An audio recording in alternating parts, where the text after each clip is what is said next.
हर गांव में कुछ रास्ते ऐसे होते हैं जहां लोग दिन में तो निकल जाते हैं, लेकिन रात में उस रास्ते पर सिर्फ डर चलता है और जिसकी किस्मत खराब हो उसकी लाश मिलती है। ये कहानी भी ऐसे ही रास्ते की है जिसे गांव वाले भूतों का रास्ता कहते हैं। और जो भी उस रास्ते पर रात में गया वो या तो लौटा नहीं या फिर पागल होकर लौटा। राजस्थान के एक गांव का नाम है छतरपुरा। छोटा सा गांव, सबके अपने खेत, अपना काम, लेकिन गांव के एक कोने में जाता है एक पुराना टूटा फूटा रास्ता जमुना की पगडंडी। लोग कहते हैं ये रास्ता पहले सामान्य था, पर 40 साल पहले यहाँ कुछ ऐसा हुआ जिसने इस रास्ते को शापित बना दिया। 1984 में गांव के ही एक लड़के शिव कुमार की उस रास्ते पर संदिग्ध हालत में मौत हो गई थी। लोगों ने बताया रात को करीब 1 बजे वो रास्ते से घर लौट रहा था, पर घर नहीं पहुंचा।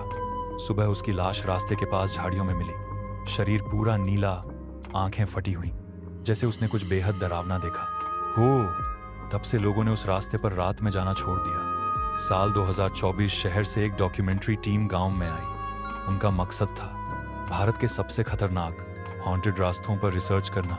टीम के लीडर कबीर सिंह ने गांव वालों से बात की। गांव वाले डरे हुए बोले, बाबूजी, उस रास्ते पर कोई रात को नहीं जाता। जो गया वो या तो जिंदा नहीं लौटा या उसका दिमाग खराब हो गया।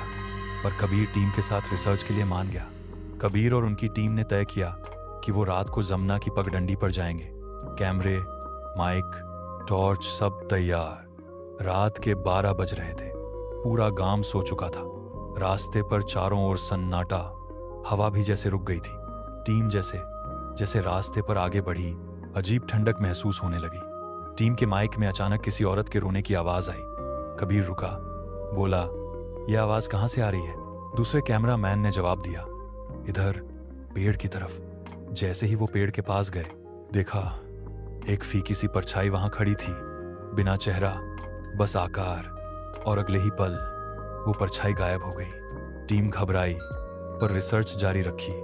गांव के कुछ बुजुर्ग बताते हैं इस रास्ते पर एक बार गांव की औरत रेशमा की लाश मिली थी। लोगों ने उसकी मौत को आत्महत्या बताया, लेकिन उसकी आंखें और चेहरा देखकर सब समझ गए ये आत्महत्या नहीं थी।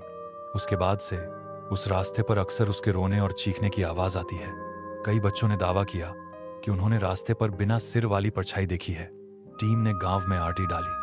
रिकॉर्ड से पता चला कि बीते 40 साल में उस रास्ते पर 17 लोग या तो गायब हुए या मरे।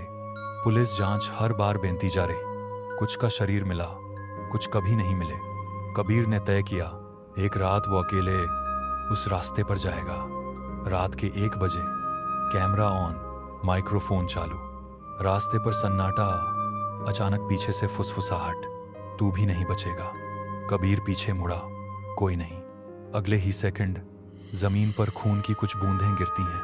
हवा में फिर वही परछाई, और इस बार वो सीधी कबीर के सामने उसकी आंखों में दिखती है। कबीर बेसुध हो जाता है। सुबह जब गांव वाले उसे ढूंढते हैं, वो उसी रास्ते पर बेहोश, शरीर नीला पड़ा मिलता है। डॉक्टर कहते हैं हार्ट अटैक, पर शरीर पर किसी के हाथ के गहरे निशान हैं, जैसे किसी ने जकड़ लिया हो। कबीर ठीक होने के बाद गांव छोड़ देता है, पर कैमरे की रिकॉर्डिंग में आखिरी आवाज आती है, अब तेरी बारी है, और रिकॉर्डिंग वहीं कट जाती है। आज भी गांव वाले कहते हैं रात में उस रास्ते पर मत जाना।